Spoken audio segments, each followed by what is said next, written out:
And we are back. Episode 30 of Journey to a Million. We made it. Number 30. Not an off-season preview today. We are starting our fantasy football preview series here on the podcast. And each week we're going to be previewing a position. And we're going to be starting this week with the wide receivers. The full Journey to a Million squad is here today. Myself, Drew Skyberg, Zack Roush. How you doing? Pretty good. And then we have Jared Vlasky to round it out. Jared, how you doing? I'm doing good. Awesome. And look, us three, we're going to start, like I said, with the wide receiver class. We each have our top 10s we'll be going through. This is for redraft PPR, 12 team. That's kind of how we're looking at it. I apologize. I did mess up. I did use standard, not non-PPR in our ranking stuff. I did include that in the description.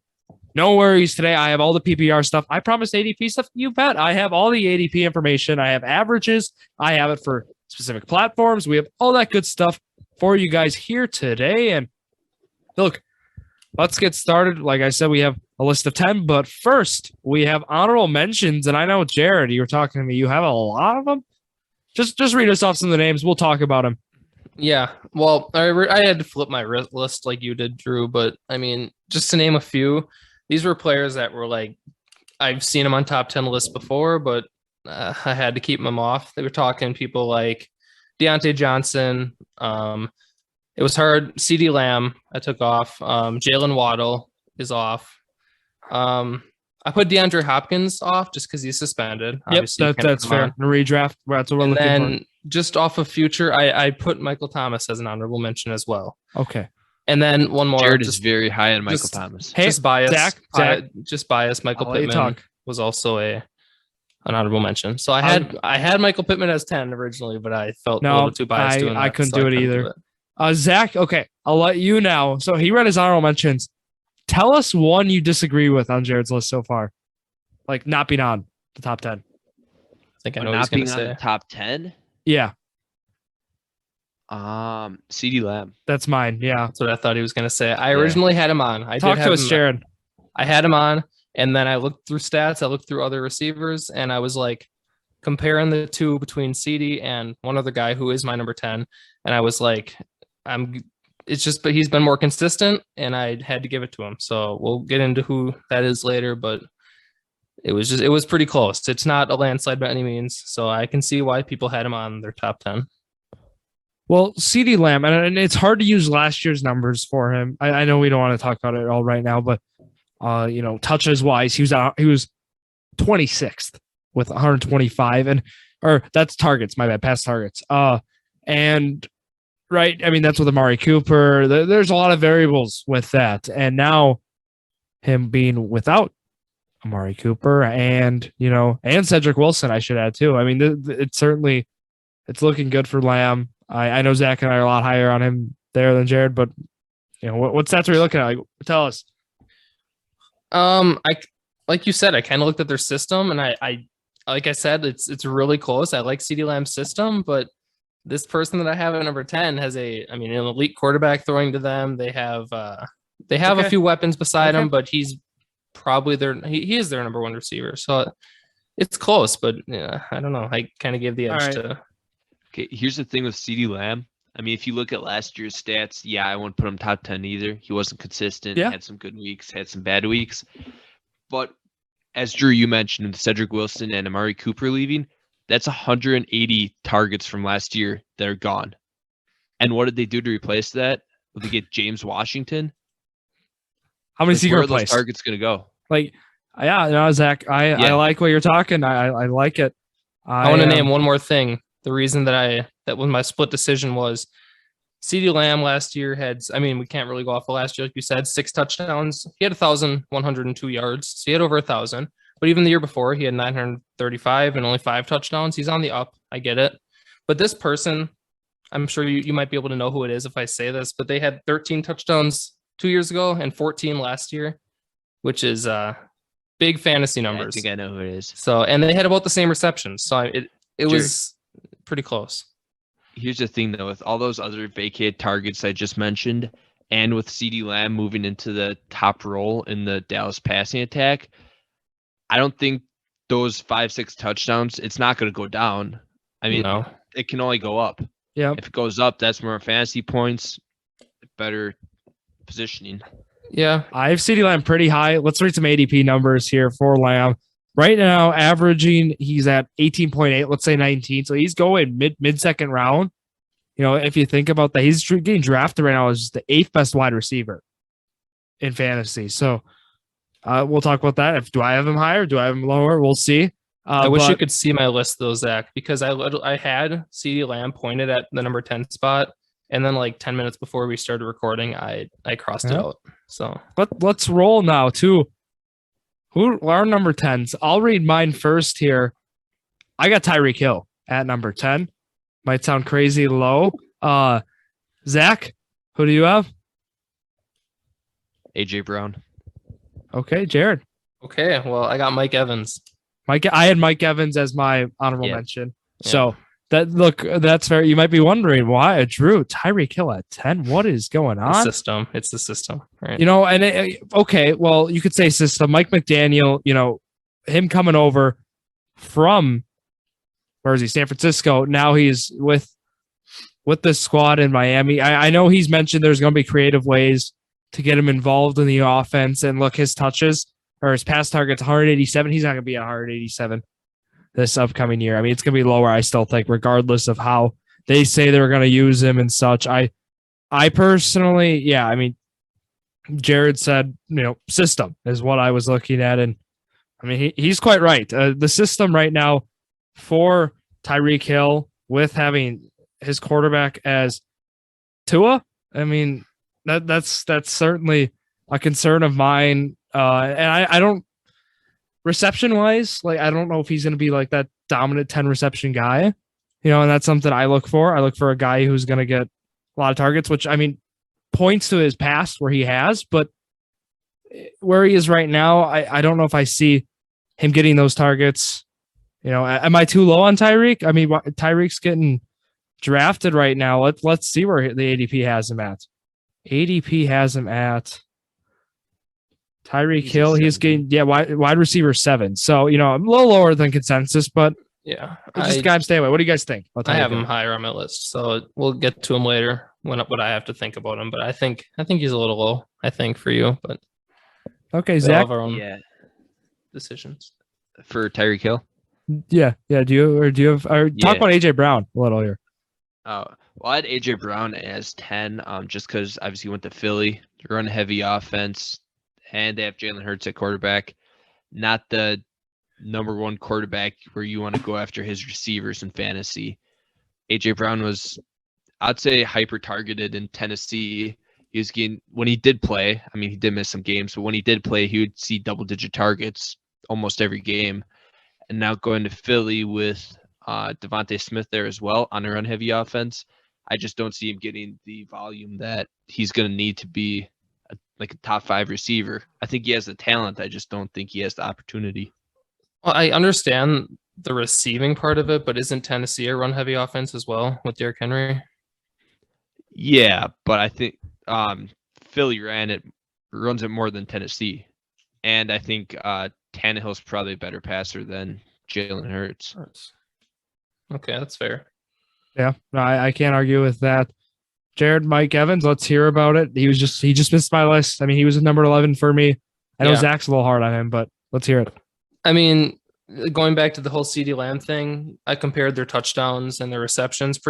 Receptions are pretty similar, but Mike Evans has just been so consistent. I think he's been in the league for 8 seasons, and he's hit over 1,000 yards every single season receiving. He's just been, I mean, he has games, like we said, where it's like nothing, and then you'll have a breakout game, but he's still putting up 1,000 yards a season. I mean, last 2 seasons, he also had touchdowns. He's averaging 14 yards a catch. I mean, he might be getting a little older, but I think he's still holding on for a few more years. I like him at number 10. Yeah. Drew, let me talk about this because I have him at number 9. Okay. So, with Godwin being out at the beginning of the season, I think he's going to get a lot of targets until Godwin comes back. Obviously, Godwin's recovery from that torn ACL is a little behind schedule according to reports that are coming out. They also had 62 vacated targets just from AJ Brown, And obviously Gronk retired, and I think a lot of those targets are probably going to go to their new tight ends. But you know what you're going to get from Mike Evans season long. You're going to get that 1,000-yard season. You're going to get double-digit touchdowns. Like you mentioned, Jared, he's got the last how many years? Mhm. I don't like the week-to-week inconsistency. That's why I usually avoid Mike Evans. But especially with the beginning of the season, I feel like he's going to be a very strong receiver. He might even be top 5 until Godwin comes back. So that's why I have him ranked at number 9. Especially with Tom Brady over Dak Prescott. That's the one other thing that I was like, Brady's got another year in him, so I'd put him above CD.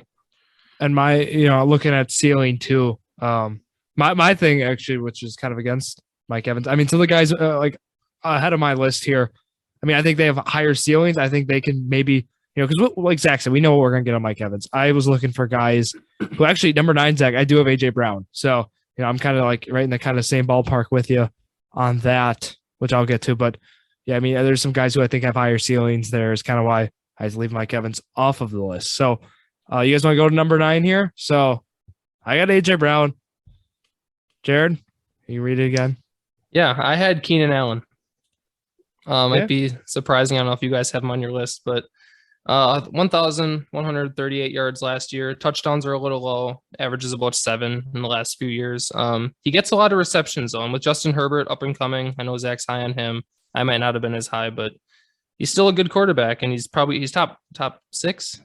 You guys say top 5, but he's going to have a good target in Keenan Allen and Mike Williams. And I think Keenan Allen is I think 9 is a good spot for him. Zach? I had Mike Evans, yeah. I had Keenan Allen I know at you number 11. So. Okay, Keenan, yeah. I'll talk about AJ Brown here a little. I know we kind of talked about it, but look, if you trade for him and you give him a lot of money, I certainly don't think they're going to pass the league low 41% of the time. They did in the second half of the season. They did last year. If you're going to do that. So I certainly think we're going to see more passing. I think they want to pass more in this offense. And I think, and it's hard to say, okay, well, they gave guy money. They automatically have to pass the ball. It doesn't necessarily work like that. But I think, Jalen Hurts, if he can develop the deep game, the long ball, I think that's going to be the big thing here for AJ Brown. And I like his ceiling. And that makes me want to take him, as my ninth best receiver. I'd be okay with taking him as my number 1 receiver in fantasy, the redraft league. Let's go to number 8 here. I had Keenan Allen as high as 8. Yep. So I did have him here too, Jared. Zach, let's hear your number 8. I had Tyreek Hill. Tyreek Hill. Okay. Jared? I had AJ Brown. So awesome. Basically what you said. So basically what I said, Keenan Allen, I want to add more to what Jared said, and then here's Zach's rationale for Tyreek Hill. So Keenan Allen, look, the consistency's there. Keenan Allen, he has caught 100 passes, 4 times over the past 5 years. I think that's a simple, stat to keep my PPR, especially. He has caught 100 passes. That's 100 points right there, right? And that's been 3 seasons in a row right now.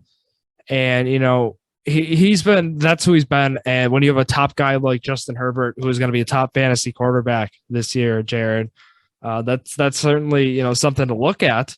And then also in past targets, I mean, he was 10th last year with 157. I think he's going to go over or under that number. Not sure to say, but I think he'll still be around that number. So with that, I mean, with that kind of passing, those pass targets and in that offense, I'm okay with having him at wide receiver 8. So that's where I'm looking at Keenan Allen. What do you guys think? Yeah, that's basically what I said. I mean, about the same. Why not in your top 10, Zach? I want to hear. Is it because the balance of the offense? Is it with Eckler and Williams, or what's going on? Yeah, kind of a little bit. They just have a lot of weapons, but I also I guess he was around like that 10 range. I just like some of the other guys more. Okay, yeah. Let's hear about Tyreek Hill for you. Yeah, so I put him at 8. I think he still has the talent. Obviously, top 5 talent. I think we can all agree on that. Going from Mahomes to Tua, though, is an obvious downgrade. And the way he's going to get his yards is going to change a lot. Miami's offense last year, a lot of time when they were passing, I mean, I know this because I had Jalen Waddle in Dynasty, is he was getting a lot of screens. So he might get 10 receptions, only have 80 yards. it's because he's getting those screens, and whatever he gets out of those passes, he has to do on his own. So I think Tyreek still has the talent, the speed, the elusiveness, all that stuff that you need to succeed in an offense like that. I think he's going to get that 8 to 10 receptions, targets. He's still going to get his fair share of touches. It's just going to be a lot shorter, and then he's going to have to produce after the catch. Whereas in Kansas City, Mahomes could get the ball downfield to him. Yeah, I think Mike. I certainly I can just picture right now. I can just see some sort of action where we have Tyreek Hill out as a receiver, and you can just see him go in motion, and there's some sort of end around with him. I can just see it. I think he's going to get plays like that as well, Zach. So certainly he's going to be a threat in that offense. And the player doesn't change. It's just the team. So he's not going to lose any talent. He's still going to be that top receiver, but that's where I was just looking at he's going to have to create those yards and touchdowns, everything. He's going to have to create more himself than just get that target 30 yards downfield. Yep, for sure. And let's go to number 7 here. I have Deebo Samuel at number 7. Jared's shaking his head in agreement. I got him at 7 as well. What do you got, Zach? I got CeeDee Lamb. All right, we're gonna talk about Deebo Samuel then. Okay. So, I mean, think about it, right? I mean, the way he was kind of that, Swiss Army knife in the San Francisco 49ers offense last year, impressive stuff. He led the NFL at 18 yards per catch, and his 6.2 yards per carry would have been very close to the league best, but he didn't have enough to qualify, right? And the big stat for me, he scored a touchdown on 10% of his touches. Jared, I know you were talking before. You know someone in a touchdown league where you only get points for touchdowns, correct? Yeah, I mean, in those kind of leagues. I mean, we're looking at Deebo Samuel's up there, but all jokes aside, he's still got a great role, and I still think he is. I would take him at wide receiver 7, ADP wise. I'll throw some numbers at you guys. So ADP wise, right now we have Deebo as wide receiver 6, so not too far off. ADP being around 17. So if you think that's mid-second round again, which is I think is totally fair for a guy like Deebo Samuel. Jared, what do you have on him? Yeah, I mean, I don't think he wants to be in that split role again this year. He came out and said that he didn't want to be really a running back and a receiver. But even with that, he did have 1,400 receiving yards last year, which is amazing for a receiver. I mean, you can't really go off of his last few seasons because he's just up and coming now. I mean, he had 390 yards like 2 years ago. But yeah, like you said, I mean, he's just going to be a Swiss Army knife. He cut right through that defense, and he gets to the places he wants to go, and that's really what you need. I don't know where he's going to end up this year. I don't know if it's going to be on the 49ers, but as of now, I got him at 7. Zach, you want to talk about CeeDee Lamb now, it sounds like. But what do you think about our thoughts on you in agreement there with I'm sure we're going to see Deebo later in your list here. But, yeah. Yeah, I mean, I have Deebo at 6, so here's the next one I was going to get to. So, and I have Lamb at 6, Zach, so I'll let you start. Oh, you guys are high on him. I'll let you start with CeeDee Lamb, Zach. Yes, like kind of what we were saying before when Jared had him in his honorable mentions, the 180 vacated targets. I mean, when I rank players for the upcoming season, I look at opportunity because you know what their talent is, that, and they can have all the talent in the world, but if they don't get the opportunity, they're not going to produce. So the more opportunity, the higher I'm going to have him ranked. I think that also allows him to be a lot more consistent than he was last year. And consistent. So Zach, listen about last year too. Yeah. Only once did Lamb fail to score double-digit fantasy points in a game where he had less than 6 targets. I mean, I'm going to throw targets in there as well. He's going to have more than 6 targets and only once. So keep that in mind. Like the consistency, I think I know it's the thing we talk about Mike Evans. I think consistency won't even be a problem. That's where that kind of forced me to, that's where when I'm debating between Deebo and Lamb. And what you said, Zach, totally about looking about opportunity. I mean, you hit it right on the nose. That's what we're looking for when we're analyzing and trying to compare these guys. Because look, even the jump in one spot, even 2, 3, 4 spots, it's tough, right? I mean, we're kind of all in that agreement there. Even with Tyreek for me being 2 spots different from Zach, or how many spots different from you, Jared? It's we'll tough find out pretty soon, won't we? Yeah. and it sounds like you're pretty high on him. But my point is, these guys are pretty close regardless. They're still in a top 10, and you could still, it depends on where you are because some of these guys just might end up getting taken because it's that close. Anyways, talking number 6, I did have CeeDee Lamb. Zach mentioned he had Debo. Jared? That's where Tyreek Hill is. That's where Tyreek. Okay. So, yeah. Basically, I know people are saying Mahomes to Tua is a downgrade, and obviously it is. But I think it's to the point where everyone is just bashing Tua, saying you can't throw it down the field. And there's just been so much that came out recently, just like Hill backing up Tua and Tua putting out an actually good highlight reel instead of the first one he put out because that was pretty ugly. I think that they're going to come out and surprise a lot of people. I think that Hill is still going to be that receiver downfield like he always has been. And I know they have, Waddle there, and they got some good, they have good targets with Gesicki, but so did Kansas City, and Tyreek Hill was always that person. So I think he'll still fit in pretty good with that Dolphins offense as long as Tua can get him the ball. So, Jared, he's going 17th right now in Sleeper. You're all over that, I'm going to guess, right? If you can get him at pick 17. Okay. Yeah. Zach, what are your thoughts? Talk a little about Debo as well. So I had Debo at 6. I know he's not going to get his carries that he had last year, which he got a lot of his points from. But even with all those carries, he was a 1,400-yard receiver, as Jared mentioned, and that was on 77 catches. So how many of those carries that he had are going to turn into Debo Samuel receptions? True. And even then if they're little like end around flips. Yeah, with more receptions, touchdown numbers for receiving wise are probably going to go up. And then also, this is kind of speculation. I think with Trey Lance taking over that offense, it's going to open up more. There's going to be more downfield throws. I just think Trey Lance is a more talented passer than Jimmy Garoppolo. That is if he stays on the 49ers, because there are obviously it's hard to speculate that. Trey Lance is starting. Well, yeah, Trey Lance, but Samuel might not be on that team. You never know. Oh, yeah.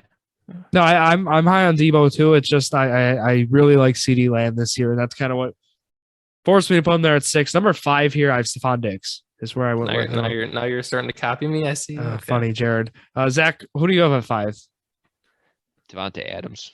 Oh, okay. I knew we were going to get something out of that from Zach, and we're going to talk about Stephon Diggs, Jared. You and I can. Zach can, throw. I know Zach's a Josh Allen fan, so we'll hear more about that. But look, for Stephon Diggs, and last year it wasn't necessarily pretty compared to, he had, 13.7 PPR points per game. And, just his upside ceiling, right, in that offense, he's got top 5 upside. And that's why, I put him at 5. I think that's kind of where I expect him to be, with that. Looking at targets, he had 174 last year. So throw that in there. I know there's an emergence, right? We have the Gabriel Davis, right? That's been a story, but I still think Stephon Diggs is, with 174 pass targets there. I think that's just, even just last year, I think just looking at that, I think that's something we can expect to see, this upcoming year. And with that, I think that's going to, contribute to some great numbers for Stephon Diggs. Yeah, I think that people are kind of overreacting on this whole Gabriel Davis thing. Stephon Diggs went away for one game, basically, and it was the most important game of the season. But, Davis took over and kind of showed who he was. But I think if Stephon Diggs has a good game there and advances to the Super Bowl, would it have been the Super Bowl? Yeah, right. They were one game away. I think they win that game, and he's looked at as a top. Was it not? Was it the game before the Super Bowl? That was Chiefs. Yeah, you're right. Yep. Okay. If Stephon Diggs goes deeper into that playoffs, I think that he's looked at as higher, but I think people are a little down on him now because of the way he performed last year in the playoffs. But like you said, he had 1,200 yards last year. The year before was even better. He had 1,500 with 127 receptions. And that's 120 points right there, PPR. So, he's going to get his receptions a lot more than other people that we mentioned on this list. And I could even see him going a little higher than top 5. All right, Zach, explain yourself. Devontae Adams at 5. Yeah, let's hear it. Disrespect. Well, he was wide receiver 2 last year, and I do think he's the most talented receiver in the league. The only thing is with the new team, he hasn't played with Derek Carr in probably 10 years now, 9 years, something like that. So it's been a while. He still has that connection, and I don't think that's going to be a big issue. But in Green Bay, Adams had way more targets than he's going to get in Las Vegas. I mean, he was Drew Rodgers' number one target every game. He was getting double-digit targets. Third Zack in targets last year in the whole NFL with 180. Yeah. So, yeah. I mean, that's a lot of targets. And now he goes to Las Vegas where they have Darren Waller, they have Hunter Renfrow, they have other weapons that Derek Carr can throw to. So I have him at 5. So it's not I still think he's going to be a top receiver. I just think with the less targets, he's going to be a little bit lower than he was last year. Interesting. Aaron Jones, I know I don't want to throw running back in there for pass targets, but I mean, Aaron Jones, there's still guys in the offense for Green Bay who are used a lot. I do agree. I mean, with you that, Aaron Rodgers totally favored to hit him. He's not hitting 180 targets in 2022. I'll tell you that right now, at least for pass targets. I think that number will be lower. So I don't have him, as wide receiver 2 next year. I am with you on that, Zach. But certainly, Jared and I here disagree on our list. Let's go to 4 here. I have Jamar Chase is where I went. I'm so happy you put Jamar Chase. I'm so happy. Zach, where did you go here for 4?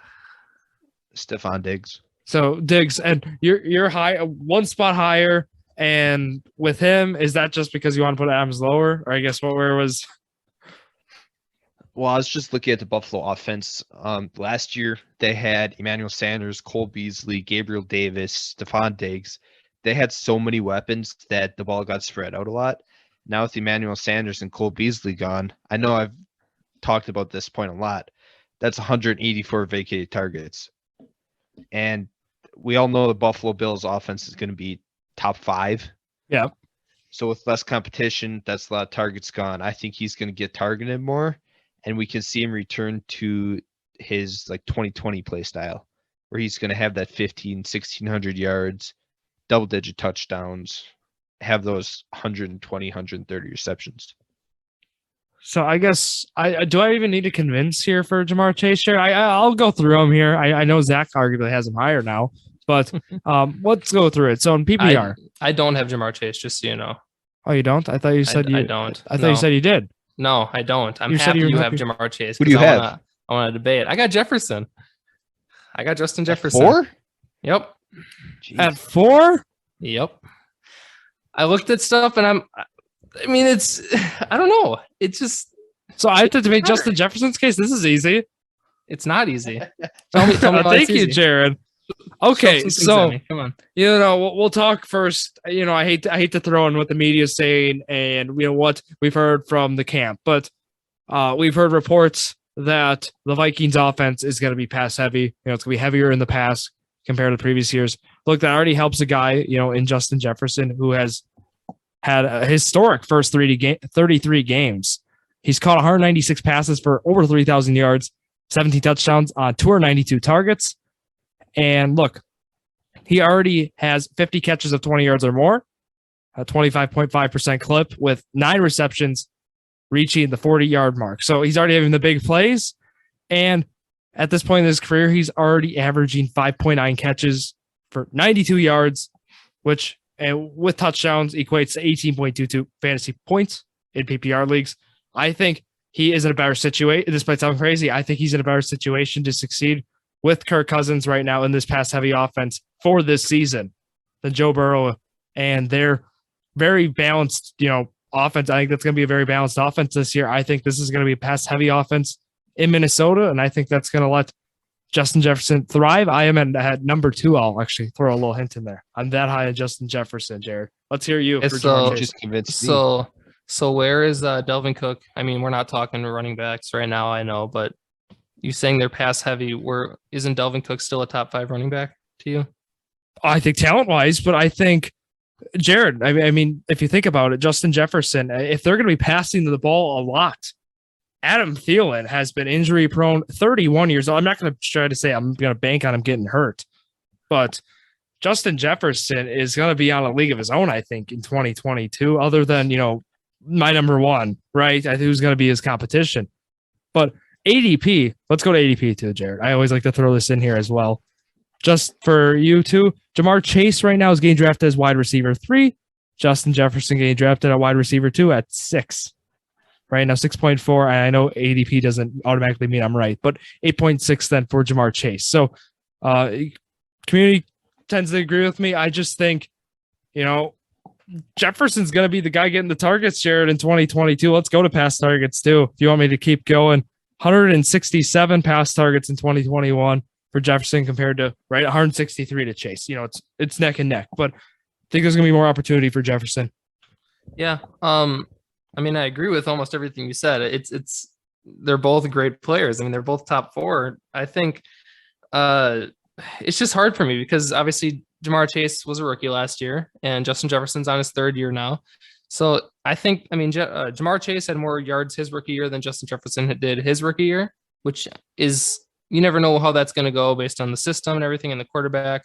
We can all agree Joe Burrow is better than Kirk Cousins by a decent amount.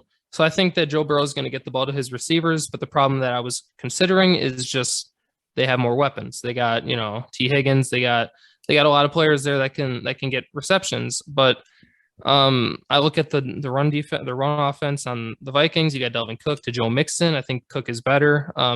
Justin Jefferson has less touchdowns than Jamar Chase his last season, which is whatever. We're looking at fantasy yards here, or fantasy, which touchdowns are more obviously, but that's one thing. I think Justin Jefferson, he's had great 2 years. I think he's going to stay stagnant where he is right now. I don't think he makes that next leap to 1,800 yards like we saw some players do, or who.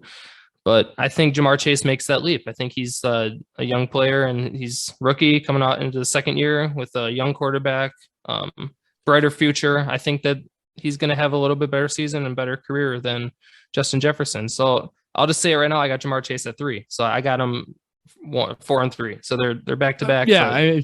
I can't argue, Jared, if you think he's going to have a big, or his ceiling, right? If you think he's going to have a better breakout year, that's your humbled opinion there. I just, with Jefferson, Kevin O'Connell coming in, look, I think it's just an awesome situation, for Jefferson. I think, Dallas Cowboys, look what they did, Ezekiel Elliott, and they were that run heavy offense we saw a few years ago.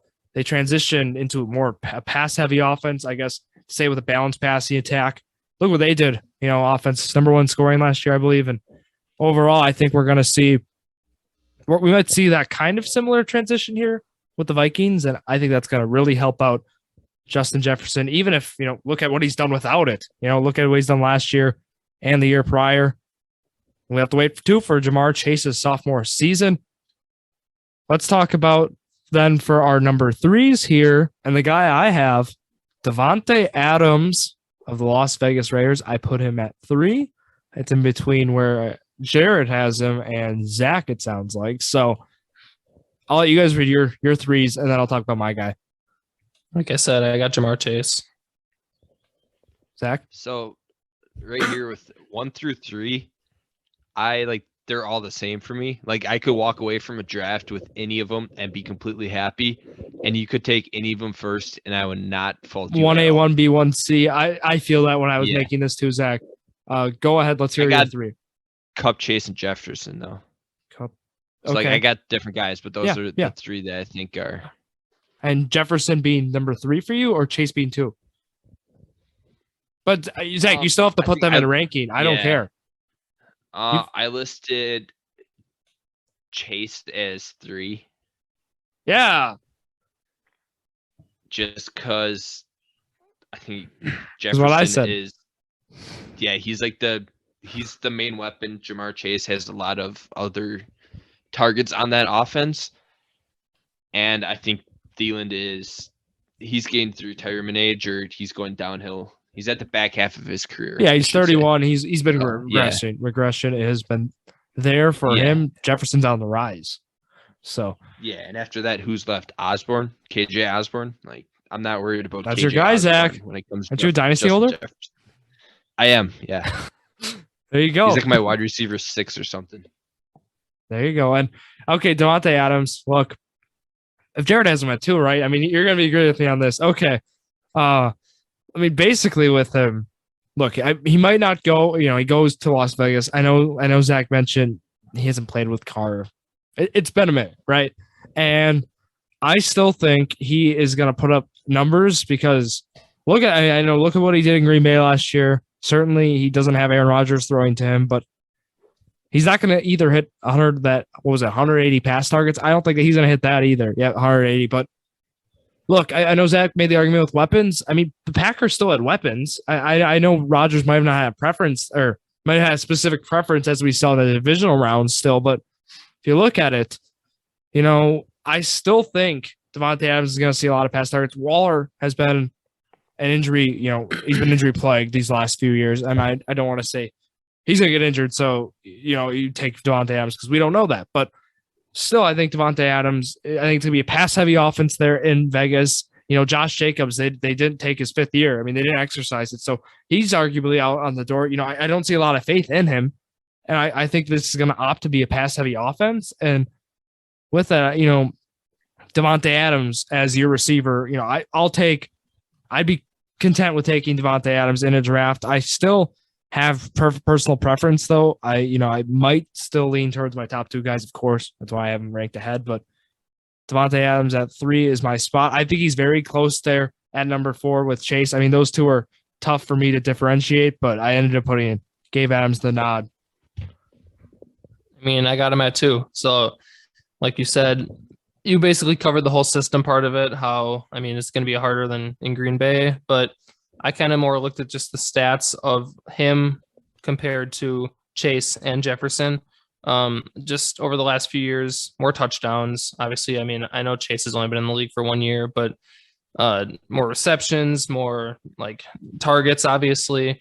But Adams is just still going to be that guy that he's just trusted. He's a trusted guy. He's proven. He's going to be the guy they go to, like Rodgers did, maybe a little too much, like we talked about on many episodes. But I think that Adams is still that proven guy, and him and Carr, I've seen videos. They're already, obviously getting along. They've been friends since college, roommates. So I think that he'll come in and fit well with Renfrow as the 1-2. Waller's still there. So they do have weapons. I agree with that.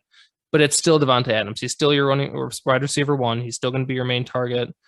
I think that Carr will try to, there's a reason that people are saying that the Raiders might be a little better than last year, obviously, because they got Adams. So they're going to use him as much as they can.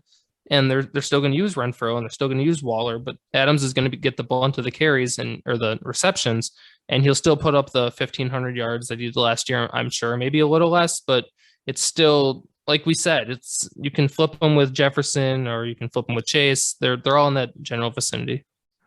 I just got to say one more thing. So you guys are both saying, or he was wide receiver 2 last year. You're both saying he's at that 2 or 3 range, but you're saying he's going to get less receptions, less yards.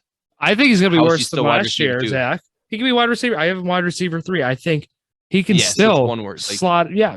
And I think, look, he can still, projection models have him posted over, still almost around 50% of the workload for wide receivers for the Raiders. I know, again, projection models can't always be right here, but they still got him over 100 receptions, Zach.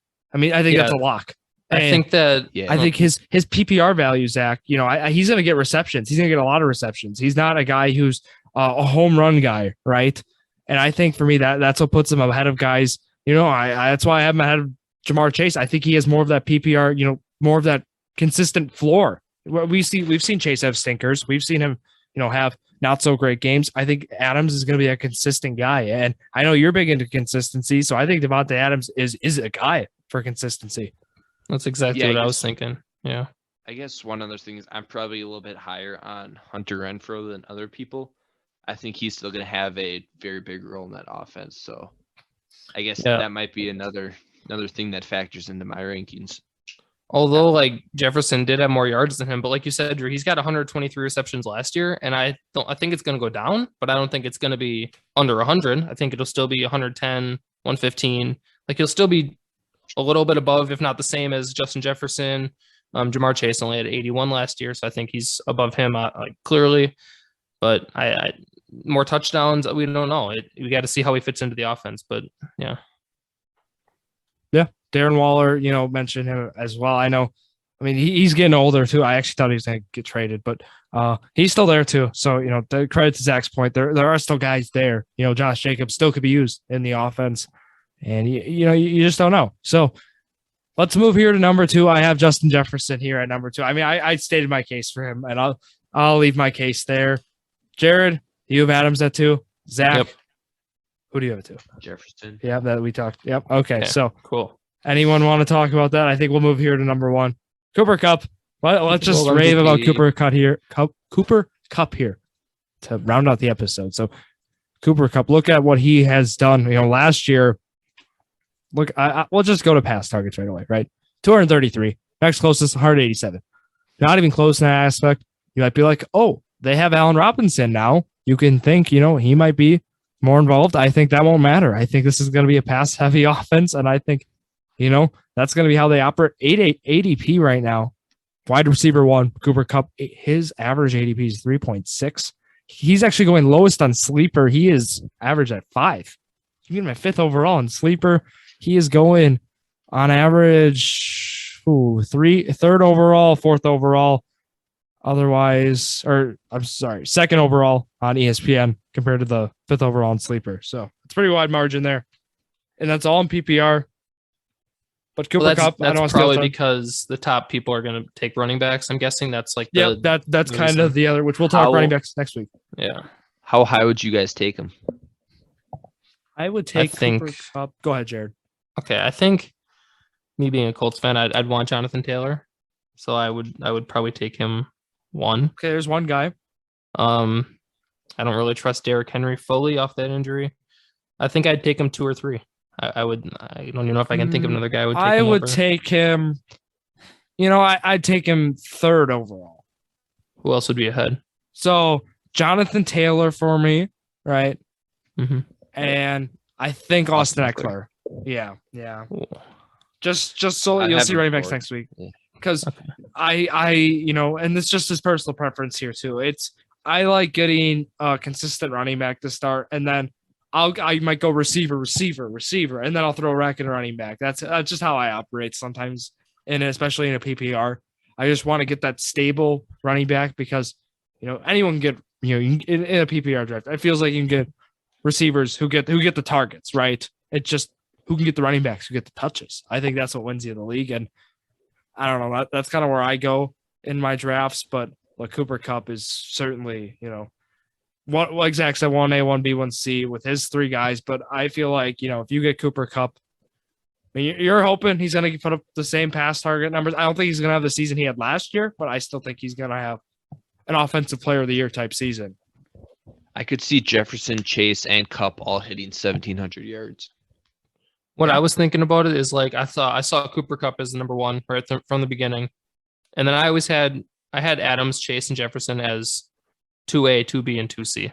So I kind of had it a little less. I knew right away Cooper Kupp was number 1 because he's just proven it. But I was thinking more 2, 3, and 4 were kind of closer than 1 was to the other 2. So Cooper Kupp, I guess we've talked a lot about him. He's done. I mean, he had a historic campaign, and his big thing, a target share. He had 31% of the target share. I mean, that's for one guy. That is surely something. And number 1 last year. Certainly Stafford is still going to keep him in that range. What do you guys think? We didn't mention Allen Robinson yet in this. Do you think there's potential? Both those guys. So do you think Allen Robinson can finish top 15 this year in PPR? No. Yeah. I don't think so. Yeah, I thought I knew I'd get a yes out of someone, and I'll let you two talk about it. But I think there's, again, Jared, 15 top 15, meaning you can finish in 15 or 14. I think you can do that. I still have him around the Michael Pittman range, if that makes sense.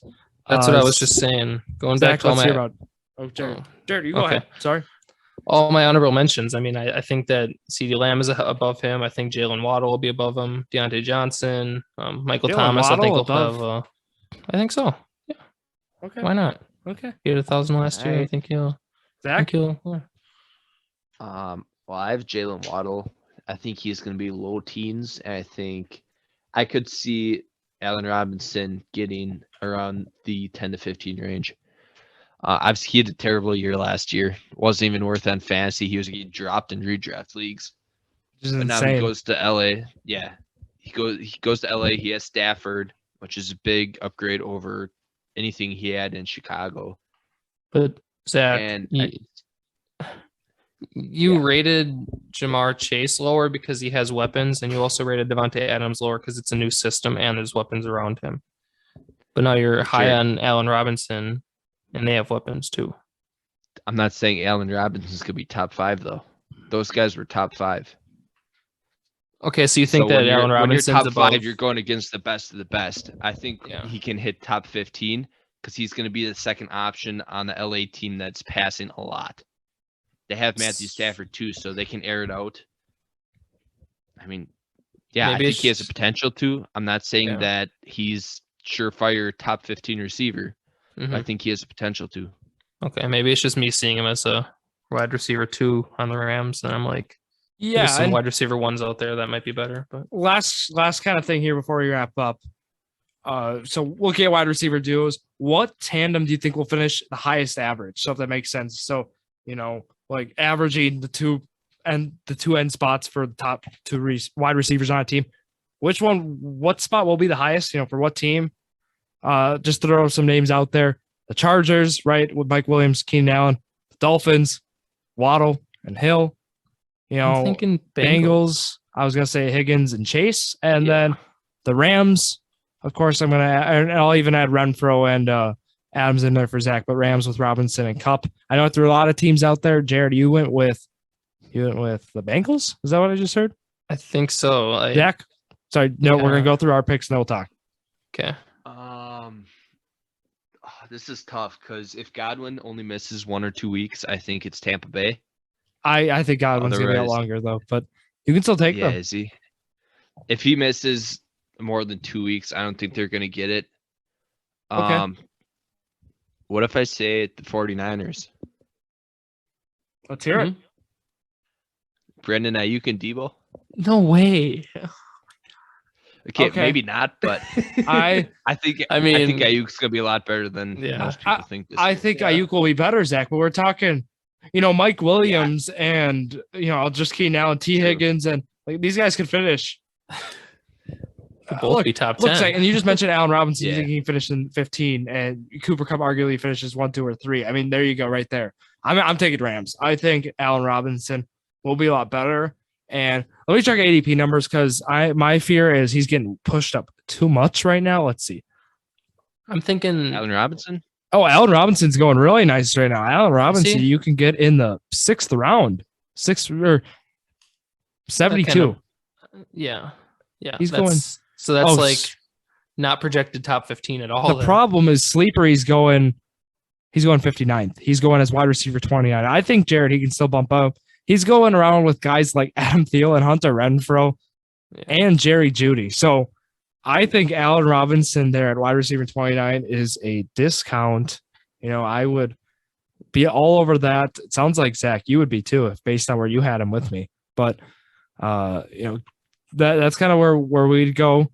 Anything else you guys have? I mean, we can go through a little bit more sleepers, but I think that Cooper Kupp's going to be 1, and I think Allen Robinson would be around that late teens to 20, and I would think that Jamar Chase would be like a 3 or a 4, and then Higgins would be like a 16, 15, around that range. So I think it'll be close between those two, but I'd say Rams and Bengals are probably the top 2. We'll save sleepers then for another episode. Go ahead, Zach. Where are you guys drafting Amari Cooper? Amari Cooper. Okay. Well, that's you throw a tough one in because we don't know now with Deshaun Watson. So then there's variables, how long is he suspended? I'll give you Zach. I am drafting him. ADP right now has him going average of 53. So if you keep that in mind, that's 5th round. So you got Jacoby Brissett throwing to you. I'm certainly drafting the guys who are behind that I would draft ahead of Mike Williams. I draft ahead of him. Who else is right? Darnell Mooney, I think I draft over him, which might sound crazy. I'd go Darnell Mooney over him. He's at wide receiver 25 right now. And, I'd put him more in the Cortland Sutton range for me, Zach. It might sound crazy, but that's where I am. I'm not biggest fan of Amari Cooper, this upcoming year because of Watson, but I still respect his value, and I think just 53 is too high of a price for me right now. He is 28 years old, sense. so yeah, so up there too. 1 year. Yeah, true. All right. Anything else from you guys before we wrap up here on this Friday morning? Look, this was a lot of fun. We'll have a guest here next week to talk running backs. That'll be a great episode. I'm looking forward to that. But yeah, I mean, Thrive Fantasy, just make sure, to join us on our Thrive Fantasy. Make sure to come prop up with us. Promo code J2M. And, we talk about it every week, right? I mean, all you do is you go on there, you use our code J2M, you put down $10 or more, you get bonus money, you get bonus entries, you get entered into a giveaway to win a free autograph card. Zach, you want to talk about that? Yeah, so we just did our first giveaway. Is a signed MVS card with a little patch. Is numbered out of 49, was it? Or 49? Yep. Autographed. 49. And the patch is a part of his jersey, Zach. That was part of a game-worn jersey. Yeah. So add that to your trophy case or to your sports memorabilia. Look, you can get free stuff like that. Jared's been winning. I know Jared talks about the winning every week, right, Jared? You've been just winning money on that thing. Yeah, I mean, so I've been winning a lot. And I don't gotta. I mean, and trust me, we hear about it. But we hear about it. Yeah. So that's how we can tell you he's winning. So keep that in mind. Join our fantasy football leagues. We have fantasy football leagues going on Sleeper. So just make sure to contact us if interested. A $5 entry league with myself, Drew Skyberg, as commissioner. $10 league with Jared Valesky as commissioner, and then the high stakes $20 league with Zach Roush. So these are redraft 12-team PPR leagues, and the payout information will be available. It's standard payout, right, guys? So with that, we'll wrap up. Drew's Sports Crew on the Instagram and Twitter, and then Drew's Sports Crew on YouTube and Facebook. So that'll wrap it up here. Thank you all for listening to yet another episode of Drew's Sports Crew, the journey to $1 million, the perfect podcast for you.